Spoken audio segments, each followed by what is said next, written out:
بسم اللہ الرحمن الرحیم صلی اللہ علی حبیبہ محمد و آلہ و صحابہ وسلم۔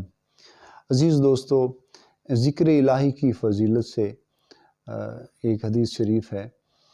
ابو موسیٰ رضی اللہ تعالیٰ عنہ بیان کرتے ہیں کہ حضور نبی کریم رؤوف الرحیم صلی اللہ علیہ وآلہ وسلم نے فرمایا کہ اس گھر کی مثال جس میں اللہ کا ذکر کیا جائے اور وہ گھر جس میں اللہ کا ذکر نہ کیا جائے زندہ اور مردہ کی سی ہے۔ اس حدیث شریف سے ہمیں یہ رہنمائی ملتی ہے کہ ہم بھی اپنے گھروں کو اللہ کے ذکر سے آباد کریں تاکہ ہمارے گھر بھی جو ہیں حضور کے حدیث شریف کے مطابق وہ جو ہے وہ زندہ گھروں میں شمار ہو جائیں، کیونکہ حضور نے فرمایا کہ جس گھر میں اللہ کا ذکر نہیں ہوتا وہ گھر جو ہے وہ مردہ کی طرح ہے، مردہ کی مانند ہے۔